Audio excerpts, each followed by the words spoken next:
zaleng lung du tenen in run chunga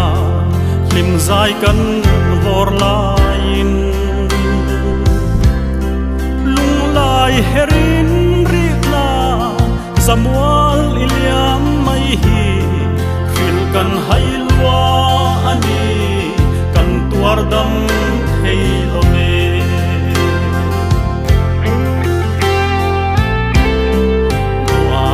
sa lamang lo let le ro sai tin tua rem thiam nang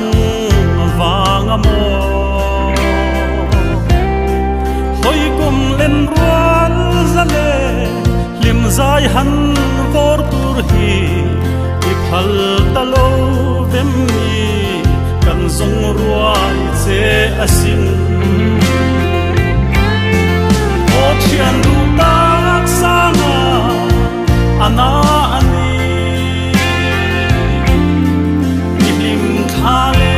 sil puan kan thir changin loi thi kan du le o lung lam kan fling ni leng du chonin iliam ta si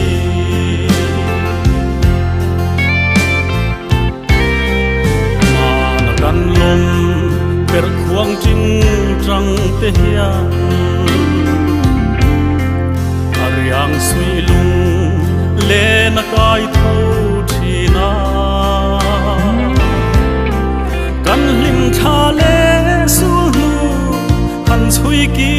chang ni hian ngai lai kan bang thei lo puananga thar le thi Chian du tak sana ana ani ilim thale sil puan kan thir changin loi thi kan du le o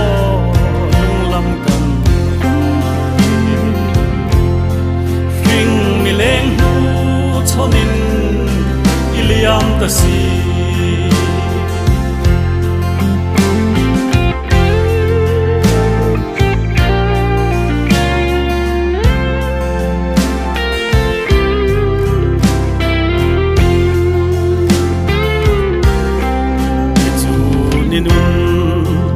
thinu bang thei lo ki thai le frai arangan vai lua e sia thing zaran ngir ding elte kiu yang in mo an kiu ruai asin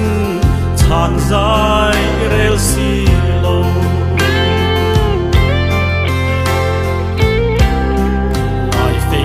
ya ituan namual zong te ro ne zame lung len ti zual turan ma se then lo na ram eng thol na kho puya leinun chungai lo din lim te ni leng to si Chian du tak sana ana ani ilim thale sil puan kan thir changin loi thi kan du le o lung lam kan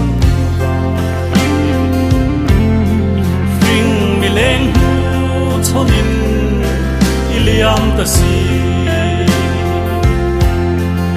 Ling mi leng hu chonin iliam ta si